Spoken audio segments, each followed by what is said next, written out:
Hi, my name is Dr. Benjamin Shin. I'm a fifth year UCR Child and Adolescent Psychiatry Fellow. Um, Here to talk about the effects of screen time and social media on infants, children, and adolescents. So today I'm going to talk about two main things, which is screen time. This is mostly going to be talking about screen time relative to infants and children. And then I will talk about social media, and this will extend to adolescents and even adults. Lastly, I'll talk about any conclusions and recommendations that are given for the population. Okay, so what is screen time? Just doing a search on the internet, I found this definition. Screen time is time spent watching television, playing a video game, or using an electronic device with the screen, such as a smartphone or tablets. I think nowadays, especially as it pertains to infants and children, the portable screens such as smartphones or tablets are pretty prevalent. And there's been a lot of research into the use of that at a young age. As you can see here, we have a tablet with the very popular game Candy Crush. Of course, traditionally, screen time was more related to television viewing, and a lot of the older studies were based on television. Nowadays, we even have smart TVs that pretty much are able to view any sort of streaming application or even just the internet. So that definitely accounts as screen time as well. And then the last thing is video games, which is really a lecture unto itself. Just doing a search online, I found this. This is actually an app meant for infants and toddlers as a learning toy. Has 5.4 thousand ratings, pretty high ratings. And as you could see here, there's a lot of different colors, shapes, characters, and they definitely utilize the different kinds of feedback, the visual, auditory, and even the sensory, like the vibrations and things like that. And there's a huge market for this, as many of you parents might have experienced. Okay, so going to the progression and of the prevalence of the use of these devices, back in 2011 to 2013, even in those 2 years, there was noted to be almost a 30% increase in infants using mobile devices. So from 10% to almost 40%. Fast forward a few years later, in 2017 to 2019, almost half of children before 18 months of age were introduced to mobile devices. And by 2 years old, 71 to 89% had used a mobile device. Children between 2 and 4 years old average 58 minutes per day on mobile devices. So that's an hour. Some have more, some have less. Okay, so I am going to talk about the good and the bad of screen time and of social media, and I try to kind of want to approach it from both sides, and this is all based off of research and things that have been studied. So, I'll go ahead and go with the bad of screen time first. So going back to the studies that were done in the 1980s on television as a primary form of a screen, there was a link between increased screen time, so TV, and obesity at that time. And when the researchers were looking into this, they found that it was largely due to both decreased physical activity. As you all know, you're sedentary. Here's a perfect example here of Homer and The Simpsons watching TV, and also increased energy intake. So as you can see, he has a lot of different snacks. Those are the two ways you gain weight, decreasing your output of energy and increasing what you take in.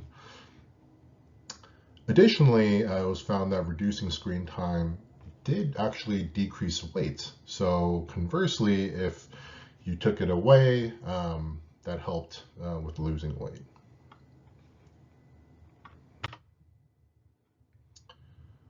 Okay, so research shows children who consume more media consume fewer fruits and vegetables and more energy-dense snacks, drinks, and fast food.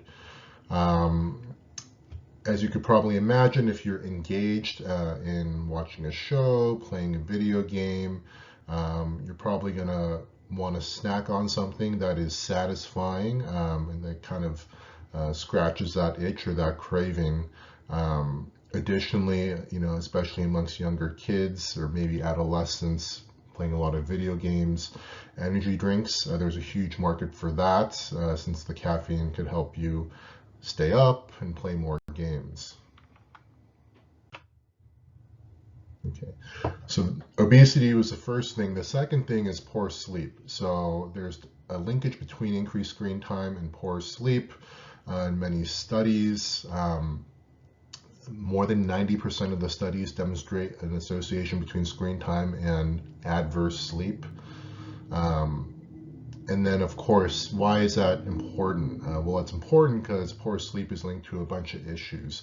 And in these specific studies, they found obesity and weight gain, found in children between ages 3 and 7 who have poor sleep, and also impaired emotional regulation and cognitive skills in preschoolers, which is definitely really concerning. So why does increased screen time lead to poor sleep? Well, of course, obviously it keeps kids up later. The kid might be going to bed, say they're in bed, but if they have a device on them, really easy to keep that and hide that and watch, a show, play a game, or talk to friends. The second thing is content can be arousing to keep them up, which reduces sleep quality. The third is that bright blue light decreases melatonin release. So melatonin is actually a chemical in your brain, a neurotransmitter that signals you to get tired and to go to sleep. So there's been a lot of research on blue lights coming from devices and how that impacts chemically in your brain the signal that tells you to go to sleep. And the last thing is more of a consequence of not sleeping well at night is that it can lead to more daytime naps, which of course leads to this endless cycle where you nap in the daytime, you're no longer tired at night, so you're on your screen more, and it just keeps going. So the third issue with increased screen time is developmental delays. So this is kind of a broad term, but probably the most concerning if you are a parent. So increased screen time has been linked to delays in language, cognition, attention, executive functioning, and school achievements. Executive functioning, I have this figure on the right here. I know it's a little bit blocked, but basically, it's a way to say just your ability to get things done, to plan, to organize, your memory. It's a collection of different components for just being able to get things done. And then, of course, school achievement, which is really important.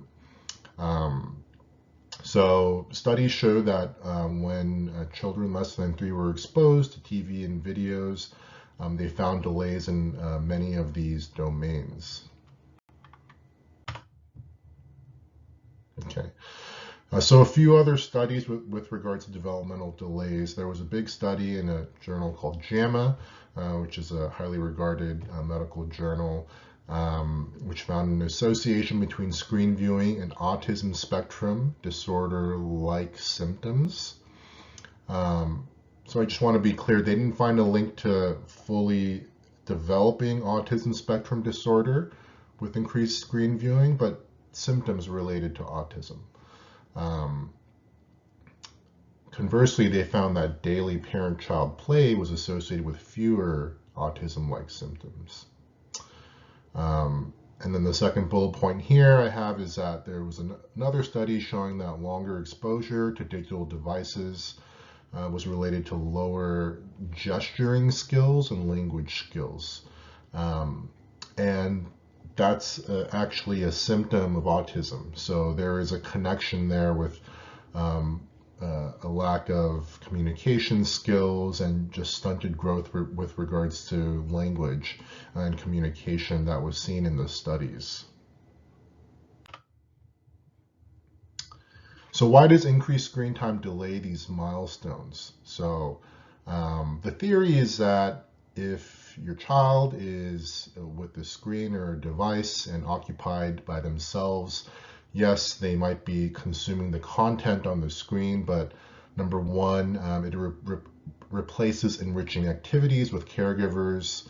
Number two, it reduces language-based play with parents. And of course, going back to those symptoms, language and communication is really important to practice and do. And three, there's less creative child play while TV is on. Again, there's a lot of consuming the content on the screen, but in terms of synthesizing and playing with other kids or your parents and developing those skills and that creativity, it might not be there. Okay, and lastly, the official stance by the American Academy of Pediatrics is that they discourage the use of media in children less than 2 years old. Now, I'm sure for a lot of parents that might be very difficult because the screens at the end of the day can be used to really, keep the kids busy, help them calm down, keep them occupied while you're trying to get something else done that might be important. But this is the stance by the AAP, and again, it is supported by all the research and the data I just presented. Okay, so now going to the good. And two of these are shows I loved it when I was a child, Magic School Bus and Bill Nye, and educational shows, and I definitely learned stuff from watching them and just enjoyed them. And some studies do show that digital media can be used to provide educational opportunities for children. And again, going back to the older studies on television, it was shown high quality and appropriate TV media content was associated with better language and social outcomes, actually. More recent studies have shown that young learners engaged with high quality interactive software found on digital computer-based technologies can help them gain foundational skills.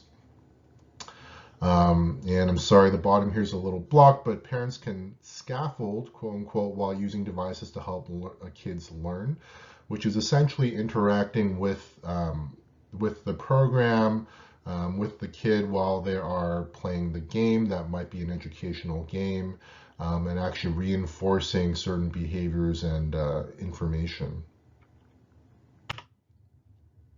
Okay. All right, so now going to social media, I'm sure everyone recognizes pretty much all of these icons.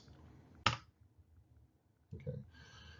So 90% of youth use social media regularly. Honestly, probably in this day and age more than that.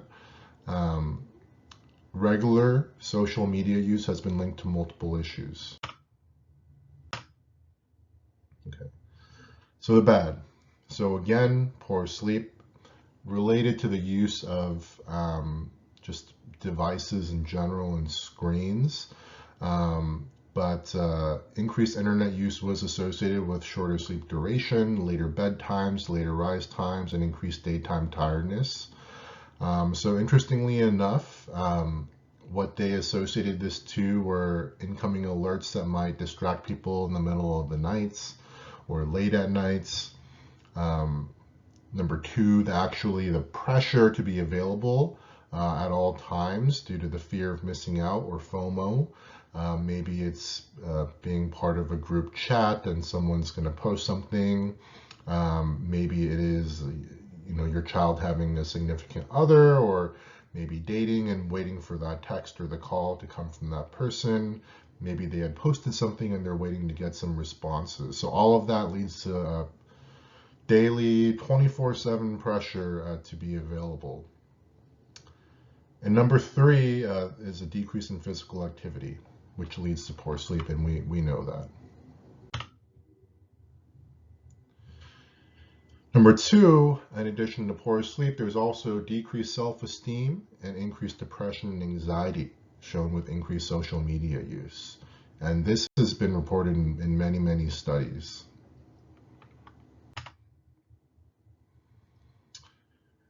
And studies have shown links between self-esteem and feedback. So honestly, a lot of us probably have felt this if we grew up in the era of using social media or still using it. You know, you post something, there might be some expectation or some desire to have feedback, and linking that to self-esteem and your self-worth. But, you know, in adolescence, that's magnified, you know, many, many fold. And number two, there was a study showing frequent Facebook use linked to lower self-esteem. And this study was done in adults, and it was shown this due to exposure of upward social comparison. Again, this is a huge kind of central theme of social media and the negatives of it impacting self-esteem. And again, this is something that even many of us might experience on a day-to-day basis.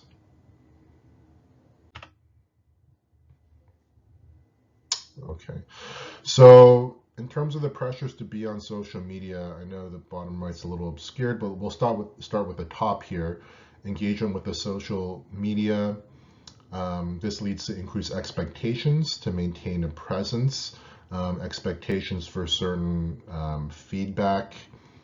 And then this yellow here was supposed to be like a lightning bolt saying a trigger. There could be a trigger such as, you know, not receiving the feedback you wanted, maybe engaging in an unsavory back and forth conversation, cyberbullying, etc. So some sort of trigger. This could lead to a momentary disconnect from social media.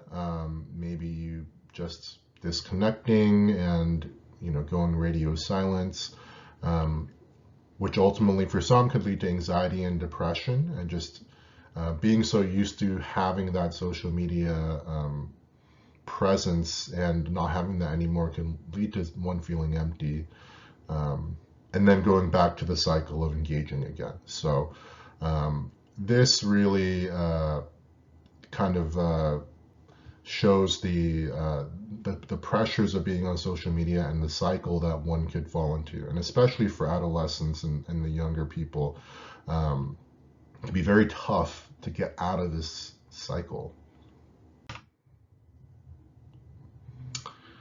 And next are risky exposure. So this is definitely where, you know, as parents, you may become really concerned, but increased use of social media is definitely could lead to a risk of exposure to unwanted individuals, whether it's cyberbullying, online grooming, which is a whole topic unto itself of maybe some unknown stranger who's older who starts talking to your child and forming some sort of relationship there. And also pornography, explicit material that's that younger people definitely should not be exposed to. Okay, so next is the good. So, you know, as we know, there's definitely some positives of social media, which is why everyone pretty much uses it. And the main thing is just increased social connectivity. And especially during COVID-19, I think for a lot of people, it was actually really important to have some sort of presence, because that was potentially all they had with certain people in their life. So there is a benefit of that. And then the second thing is allowing access and sharing of information. So even what we're doing now, posting this online, on a website, having recorded it, you could say it's a form of social media, and can be very educational and helpful, just to spread helpful information. Okay. So last is, what should you do? So when it comes to using screens, we recommend, in line with the AAP, to really avoid using screens before the age of 2. But I also want to be realistic, because I know it's not, for some families and for various reasons, realistic to avoid them altogether, whether it's just logistically, or maybe it's your belief that you want your young child to be engaged in content on devices. So if you do, this is our recommendation. One is, do it during the daytime, to definitely not affect and impact your child's sleep. We know that the data is a little controversial, but blue light could potentially have an effect on insomnia and poor sleep, so you definitely want to keep it during the day, and maintain strict bedtimes and awakening times. Number 2, actively engage in the media with your child. So what I mean by that is, instead of just passively putting a screen up and going to do chores or do your own thing, if you are using a screen, really try to engage with your child. So play a game with them, provide that praise, provide that feedback, show curiosity, things like that, because that really is using the device to its fullest potential, and could, in fact, like some of the studies I showed, really improve foundational growth and learning in your child. And number 3, as I said this, avoid placing the screen in front of your child for the sake of keeping them occupied or placating them. It's understandable sometimes this is generally helpful, maybe in the car or when, in public, at a grocery store, things like that. But we would say try to do that to a minimum. Learn nighttime routines that do not involve the use of screens. So this is a whole talk unto itself, and it's called sleep hygiene. And it doesn't only apply to children, but also adults. And in terms of how devices play into into sleeping, it's recommended that you get off the device maybe an hour or so before going to bed and keeping it away. And I know that might be tough, but really that's what the data shows, to help both getting to sleep at the appropriate time and also staying asleep throughout the night. So these are different topics you could talk about with your child's pediatrician or even your own doctor, regarding healthy sleep habits. Okay.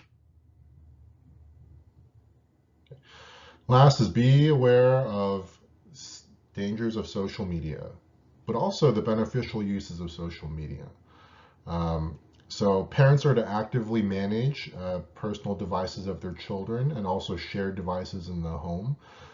This includes using the appropriate internet's parental control tools, things like that, to avoid any risky exposures. So this here is from the CDC, and they talk about use in children and adolescents and the risks and things to identify here. Okay, and these are my references. I hope that this was a helpful presentation, and I hope you have a nice day.